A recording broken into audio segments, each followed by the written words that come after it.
All right, y'all. So, I watched SEGWAY King. Watch this. So, the season finale of Snowfall premiered last night, and we witnessed the fall of a great character.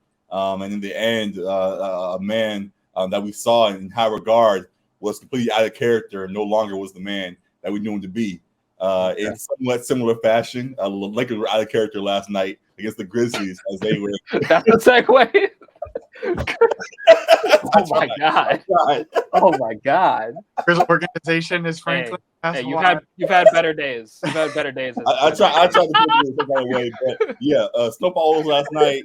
That was a wild ending, and the game was a message itself as the Lakers blew a game to the Grizzlies that we didn't expect to do so. Had a great opportunity to really take full control of this series, especially with Ja out for a game, and we didn't do so. So we want to talk about that and how things are going to go the rest of the series. Talking about if LeBron's going to poke back at Dillon Brooks, who had a lot of words to say after that game, and a whole lot of other things going on with the series. So back yet again, you see who it is. It's your boy G, along with Alec and DJ's back again to talk about all things going on here with the Lakers, and excited to be here. And we'll go ahead and do this intro one more time and really jump into it. But yeah, appreciate y'all. Like, review, subscribe, comment, share, however you show love. Appreciate it all, and we're going to get into it.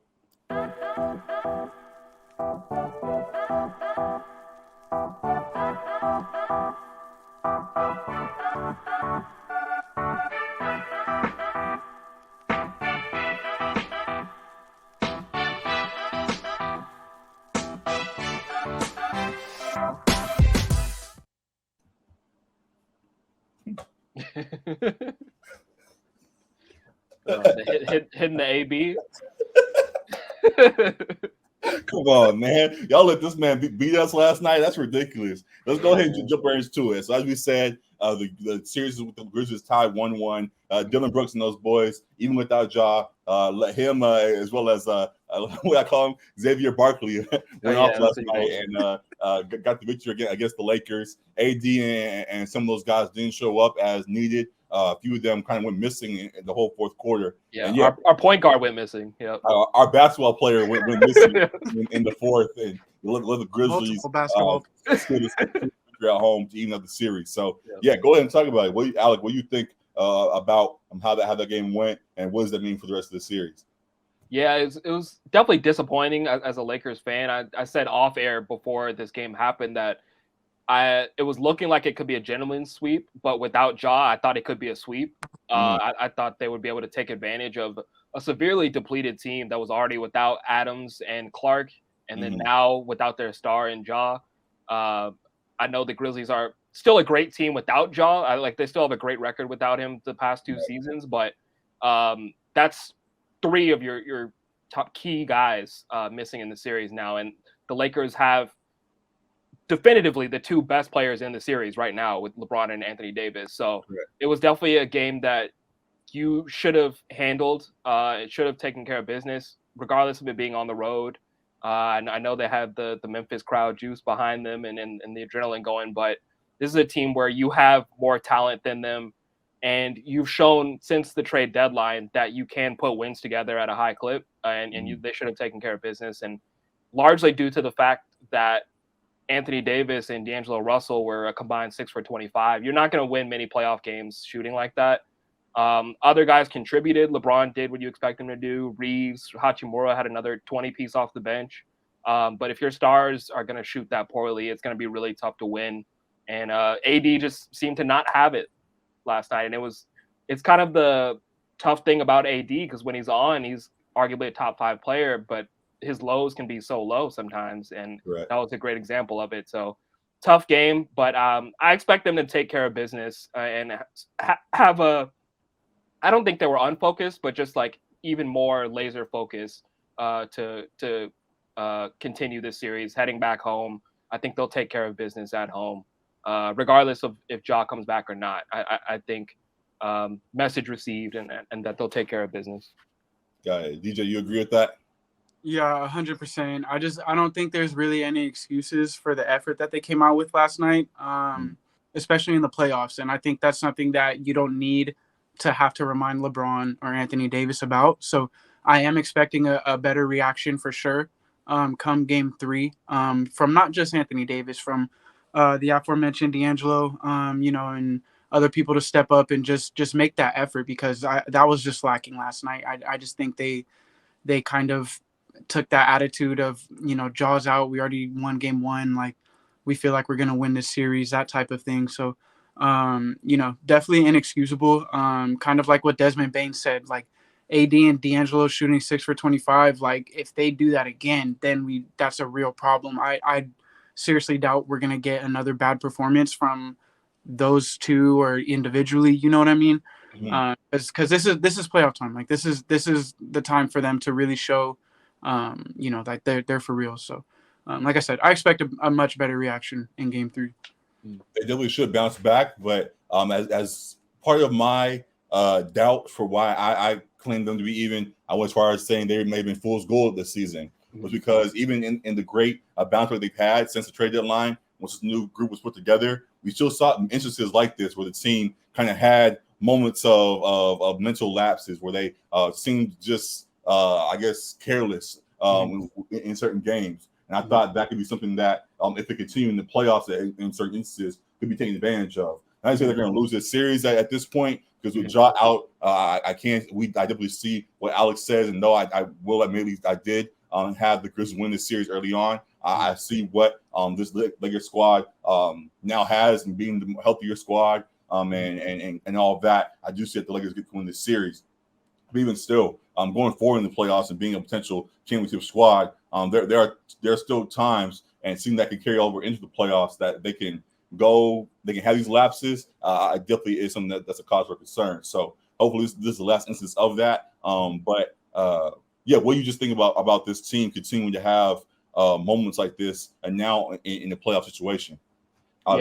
Yeah, I talked about it a little bit with Vic in our series preview, that I had a slight concern with D'Lo, like that he had played really well in the stretch since the trade deadline, since we got him, in the games that he was healthy. But that I had a slight concern with him in the playoffs, because he hasn't had a great playoff resume in the past with the Timberwolves or the Nets. So I was a little bit worried with where his consistency would be. And he at times can be streaky, like with his shot, and we saw the bad end of it with the 2 for 11 last night. But I think he has to find ways, a la Russell Westbrook, to impact the game even when your shot's not falling.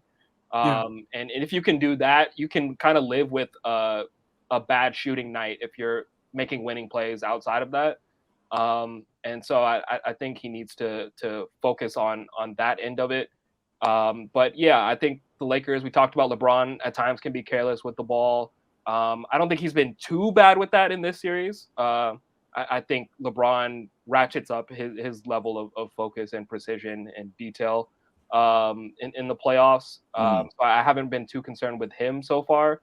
But the team as a whole, I mean, there are, I guess, a couple guys on the roster that don't have that like championship DNA, but you expect them to follow AD and Bron's lead. And so with that being said, AD is going to have to lead the way. Like, he's clearly the X factor, no matter what the series is. Like, if they want to make a title run, AD is going to have to be the best player on the floor for a lot of these games. So, yeah.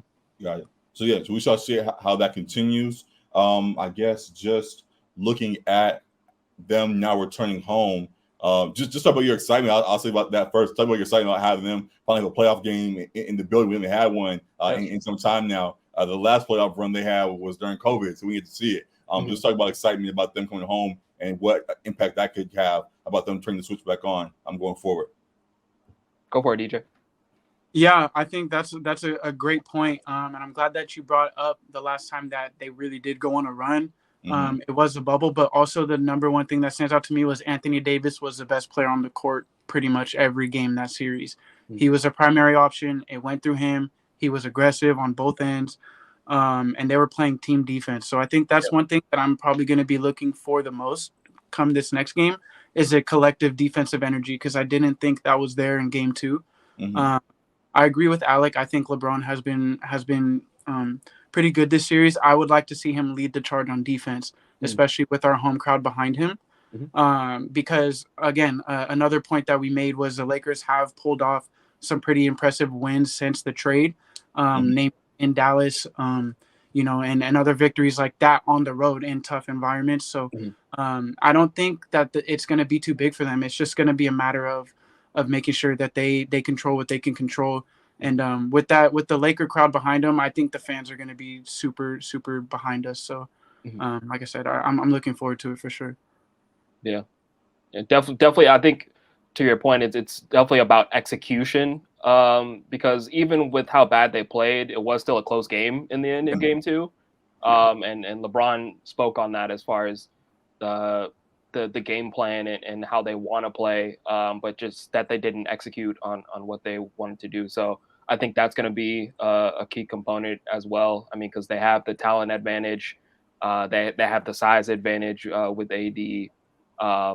So it's going to come down to executing, but it is going to be exciting for fans to have home games in what was Staples Center in Crypto.com, because I actually haven't been to a Laker playoff game ever before. I don't know if either of you guys have, but no, it seems like it gets loud in there like not many other places in the league. So right. I know that's another advantage that they'll be looking forward to, having that Laker faithful there in the crowd.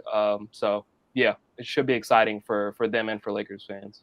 Yeah, it should be exciting. Hopefully that Andrew brings back. We see the return of what do you guys call him? Rui Jordan and what was Kareem Abdul-Jabbar? What is his name? I forget the nicknames y'all have for him. None of this is stuff I'm saying, by the way. Whatever. I think he's a good player, man. The rest of the family was going crazy on Austin Reeves and Rui after the first game. Do you think we see any more games that we saw in game 1 where they potentially take over and are able to lighten the load for LeBron and AD in this series? I think so. Oh yeah, go for it, DJ. Yeah.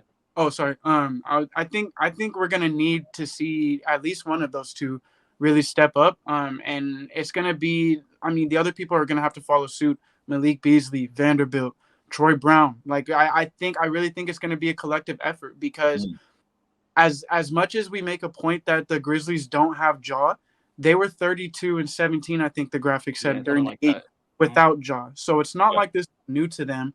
And honestly, they're the type of team where that might motivate them, especially. So you can take one in LA. I know for sure. Obviously, that's the goal. I really think they believe they have a good shot after last night. So I think the Lakers are going to have to handle business. But for that to happen, we really will need at least one of these two and a couple other people to really step up to supplement the people that we should be counting on: D'Angelo, AD, LeBron. So. Yeah, I was gonna say like Rui had 20 himself last night once again, so I think he's capable of doing that. I don't know that. I would hope by this point in the series that he kind of has the Grizzlies' attention. Like they'll seek to adjust a little bit to that and show him a little bit more defensive presence. But it's clear that Rui can provide you that scoring punch as well as a fourth option or whatever. So I think he'll be consistent in that role. He's in that closing lineup now, and I think he'll stay there because he's got the size as well. And Reeves, I think Reeves can have one more of those games. I don't think he's necessarily going to go for 23 every night like he did in game 1 and close the game out, but I think he can make a huge impact in a game, especially at home and in front of the home crowd, all juiced up as well. I think, Yeah, definitely. So I would like to see more of that. Definitely was fun in that first game, and we're looking forward to continuing the second one. And didn't quite meet that same level, but definitely very possible that they return to form in the games at home. And looking forward to how that plays, and definitely we'll be tuned in for those. But to your point, DJ, about this team, who Alex, you brought up as well, on this team, the Grizzlies being a good squad even without Ja. Is there any chance that with Ja still out, that they still win these games in LA or potentially even still the whole series? Yeah, I think that's very possible. And the Lakers need to be aware of that. I think one of you guys mentioned that it seemed like they came into game 2 that thinking, oh, Ja's out, like we kind of got this in the bag in a sense, as far as their lack of intensity and lack of effort at times in that game. And if you come out with that type of effort in any one of these games, I think they're liable to steal one from you. So they have to be, the Lakers have to be on it in every facet of the game, and the effort has to be there. It can't be a question of effort ever in the playoffs. But yeah, this Grizzlies team is good, as we we've seen by their record without Ja. They aren't maybe as dynamic, but Tyus Jones has like led the league in assist to turnover ratio for like the past couple seasons. Yeah, a great decision maker, and other guys like Jaren Jackson steps up more offensively when Ja's out too. So they definitely can steal one if the Lakers aren't on it. Got it. You agree with that, DJ? Yeah, I think it's as simple. To answer your question specifically, they 100% could win this next game and win the series. Like I don't even think that's a question. And I think the way the Lakers came out in game 2 is the reason why that's 100% a possibility. I like Alex said, it's the playoffs. We shouldn't be having to ask any of these guys to put forth the effort. So, I mean, I definitely still have faith in the Lakers for sure. But to answer your question, they definitely can lose in LA and they can lose a series for sure. Got it. So yeah, that's what made game 2 so important. When you have a team that is hindered as it was with their stars out, allowing a team like that to still maintain signs of life and stay afloat without their key guys. It gives them a lot of energy, as we saw, and all of that bravado that they're able to continue to potentially carry on the rest of the series that could end up potentially stealing it from us. So yeah, hopefully that isn't the case. But yeah, definitely something to keep our eyes on. To this, as we saw, and back to the jokes a little bit, Dillon Brooks was poking at LeBron the whole game and talked about how he doesn't mind poking the bear or wherever the case is and doesn't respect guys until they drop 40 on him, wherever the case. Do you think LeBron takes the bait on that, or do you think he continues to play his own game regardless of what Dillon Brooks continues to do? I mean, Dillon talking a lot for a guy that shot 5 for 14. He's a great. What'd you say, DJ? He always shoots like that. He really does. He hit a couple big threes to his credit for sure. But yeah, I think he's a great villain. Like, I find it really entertaining, to be honest. Because he's clearly not on LeBron's level, but he goes out there and competes, and like that's all you can ask of him. Yeah. And they're going to him for these quotes. It's not like he's like asking for the journalist to come to him kind of thing. Like, he's answering questions and he's just putting his spin, his personality into it. So I'm fine with that. I like animosity. I like a little bit of negativity between teams, especially in a playoff series. But yeah, I think it's great for basketball. I think it's great for the series. I think it's great for the league. And I don't think LeBron takes the bait per se. I think I don't even know if I would say LeBron respects him, but it's gonna bring like an extra maybe level out of LeBron. I don't know that he like necessarily takes the bait as far as like trying to put up 30 shots or whatever, like so that he can get 40. Like, I think he'll play within himself, but he might be a little bit more aggressive, like going at Dillon Brooks specifically. Got it. What you think, DJ? Yeah, man. I don't think LeBron's gonna take the bait per se. I think LeBron knows the best revenge is winning the game and the series. You know. Yeah. That's the route he's going to take. Like, LeBron is not going to play into the game, but I agree with Alec. I love having a villain. I love having somebody to just irrationally get mad at, no matter what he does. You know what I mean? Like, who does that?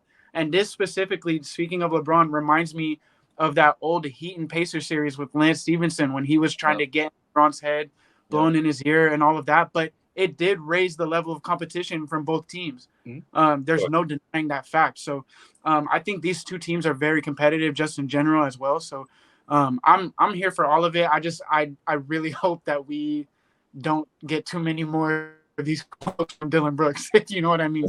Like, I just Lakers keep winning so he doesn't, you know, but yeah, I love having the villain. I love it. Got you. So yeah, there'll be something to keep your eyes on. And they still will be without Ja in the next game. Is that confirmed? Is that confirmed? I thought so. I would be surprised if he comes back. I saw that he was aiming for game. I saw that he was aiming for game 4. So he was on Sunday, I think, right, or Monday. Probably Monday. Yeah. Yeah. So he aimed for game 4 was what I saw. Just his return. That's a weird thing to say. Would you think that his return could hinder the Grizzlies at all, or you think that will further push them ahead in this series potentially? No, I definitely wouldn't say it would hinder it. It changes the dynamic for sure. As good as their record is without Ja, I'm sure it's a little bit better with Ja too. And I think it's a similar thing to what we talked about with the Clippers with Paul George and his potential return. Mhm.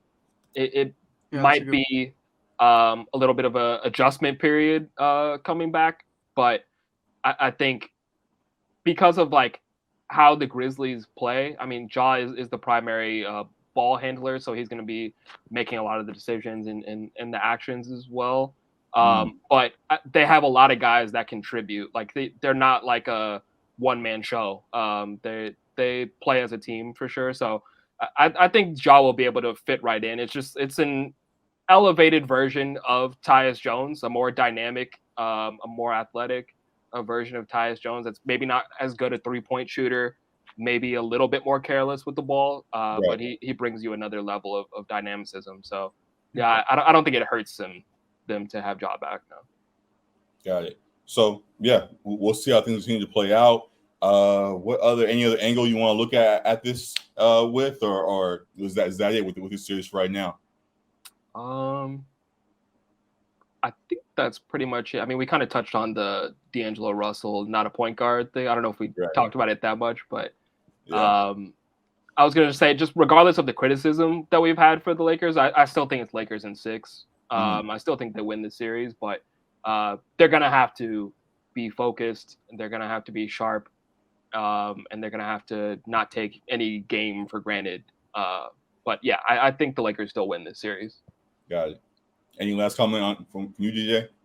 I'm with you, G. I'm interested to see how the Lakers respond, because this to me is going to really signal, like, can this team actually, make a run, like lock it down, go on a real run. I think we did already talk about D'Angelo for a little bit. I do think Alec did make a good point. I think depending on how he does in the playoffs might influence the offseason a little bit. That's true. Yep. That might be a separate conversation, but yeah, Kyrie on the way, is that what you're saying? D'Angelo's my guy, but hey, I wouldn't be mad at it. But yeah, that's pretty much, I think we touched on most of it. So all right. So yeah, we'll continue to obviously stay focused on the series and excited for what's to come. The last thing I'll throw in there is that we got hit with the WOJBOMB somewhat yesterday after we finished recording. Couple of Clippers already, but we got more news that Kawhi today now has been ruled out for tonight's game, as we're here recording on Thursday and before the Clippers Suns game. So Kawhi is ruled out. He's a right knee sprain that he aggravated back in game 1, but played through in game 2. But now is aiming to return for game 4, hopefully on Saturday. But we'll be missing tonight's game as a result. So yeah, what do you guys think about this? Kawhi being injured again, and how does this change the Clippers-Suns series? Yeah, that hurts on both ends for the Clippers for sure. I talked about him in our last episode being the best player in the series. Now you have the 3rd best player in the series probably with Russ. Right. So it's tough. Like, you're gonna need like a Russ legacy game to win this game. Plus you're gonna need like 25 to 30 from Norman Powell as well. So it's going to be tough. Like, you're going to need all the role players to be like clicking on all cylinders, and for a little bit of luck, like one of KD and Booker to have an off night, and Chris Paul to just be Chris Paul, So I think this really, really hurts them, especially defensively, because Kawhi was guarding pretty much anyone. Exactly. Kawhi is guarding anyone 1 through 4, and especially taking the task with Kevin Durant. So I think you got the audio there, but yeah. He can't get away with this, man. I'm telling you, the basketball gods will not allow Chris Paul to prosper. They might get through this series, but he's not getting a ring. I'm still stamping that. Got it. But yeah, I think the Clippers lose this game without Kawhi, and Kawhi is kind of snuck under the radar a little bit. Like, he does get criticism for his load management, but in terms of like how AD gets shit on, it's a different for missing games and stuff. Yeah, Kawhi kind of flies under that criticism a little bit because he misses a whole lot of games too. Right. We said this is what they were load managing him for, so that he could play heavy minutes in the playoffs, and then it looks like he's breaking down again. So worrisome a little bit for the Clippers, but hopefully it's just one game and they can get him back for game 4 because they're going to need him if they want to stretch this to a 7-game series and win it potentially. So. DJ, quick thoughts on this? I would just like to point out Anthony Davis has missed less games than Kawhi Leonard and who am I thinking of? I think it actually might be Paul George combined. Paul George, yeah. Let's get that out there and let's get that straight. Number 2, this Kawhi not even playing, that changes this whole series for sure. Even if he's only out for one game, that changes this whole thing for sure. Right. In my I already have the Suns advancing, but yeah, this if Kawhi's not 100%, you're asking for a lot from the rest of that Clippers roster. And Alec, I was gonna bring up that same point. Like, this totally goes right in the face of all the load management because yes, Kawhi has had an amazing 2 games, right? But what good is those 2 games if he can't finish the series? Right. Yeah. So it's just so tough, and I think the absence of Paul George is really, really big now. Yeah. I don't know if that's going to rush him coming back, depending on how this game 3, potentially game 4 without Kawhi goes. Right. I would probably assume, or I probably would hope that Kawhi plays game 4, but I don't know. You never know. So, but just in terms of this series, this is huge. Yeah, they might try to rush Podcast B back a little bit early, get him back in game 5 or something like that. But yeah, we'll see. They're going to need reinforcements. This totally changes how they defend the perimeter and pick and roll for sure. And they have to key on a primary ball handler and screen action. Like they don't have a body for KD now. Exactly. Like, I guess maybe Robert Covington gets some burn now, but that's what I'm thinking. Yeah, but again, you're asking Covington and Powell to make up for the shot attempts and shot makes from that Kawhi and PG workload. Otherwise, you're spreading that to Westbrook and Zubac and Bones, and so it's going to be very, very interesting. I don't think the Clippers are a bad team without them, but you're playing the Suns, so exactly. The offensive firepower matching that, and then guarding KD on the other end too. Like that's especially if Aiden has a good game. Like I just don't know. I don't know. Got it. So we shall see. Around the exact same time as this news broke, PG went on to Instagram. He was like, "What I won't do is quit." He posted his old little. I like it, PG. Thing, him working out, showing that he's trying to get back in the gym and the black and white picture is so dramatic. Yeah, as always. But, trying his best to get back on the court for the guys as he clearly is needed. We were talking about last episode. Whatever. These pictures are hilarious, man. Bro, I respect the grind, but some of these pictures are hilarious. Yeah, it's a funny to look at a little bit. But you think Paul George can save this team if Kawhi has to be out for a large part of the series? I mean, PG said himself he's a number 2. You go for it, DJ. Oh, sorry. I would say he's definitely talented enough, but it's kind of the same thing with AD. Like, is it gonna be like the primary? Give me like I'm the best on the court, or is it the one that's gonna defer? I mean, without Kawhi, I don't really see him deferring too much, but right. I mean, just in general, I think Paul George is one of the most skilled players in the NBA for sure. Agreed. And he is a great 2-way player still in my eyes. So agreed. I agree with you, DJ. With Kawhi out, he's for sure the number 1, and I don't think he defers. But he said himself, just being self-aware, that he is a number 2. Like he's not the number 1 lead a team to a championship like Kawhi has shown us he can be. I think he's right there. Like he's the 1B to the 1A. But can we stop please with these Paul George pictures, man? It's just all right, go ahead. Himself. I think he can potentially like lead them to a game win in a series, but like without Kawhi, if they're potentially without Kawhi for a playoff run, I don't think they get very far down the line without Kawhi. Yeah.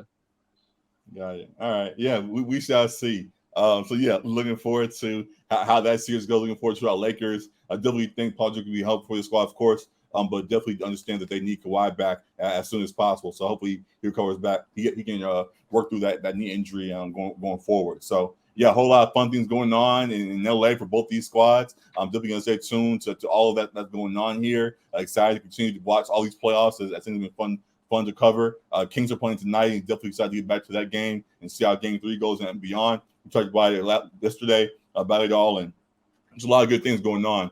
So yeah, just glad to be here again. We'll keep this thing rolling as we always do. But for now, we appreciate y'all tuning back into us. Yeah, y'all all your last comments out, right?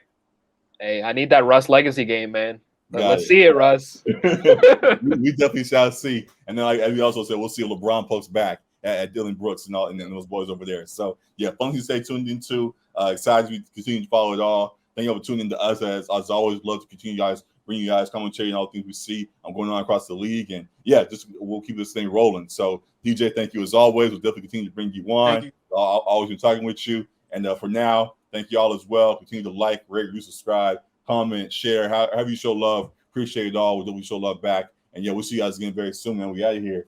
Peace. Deuces.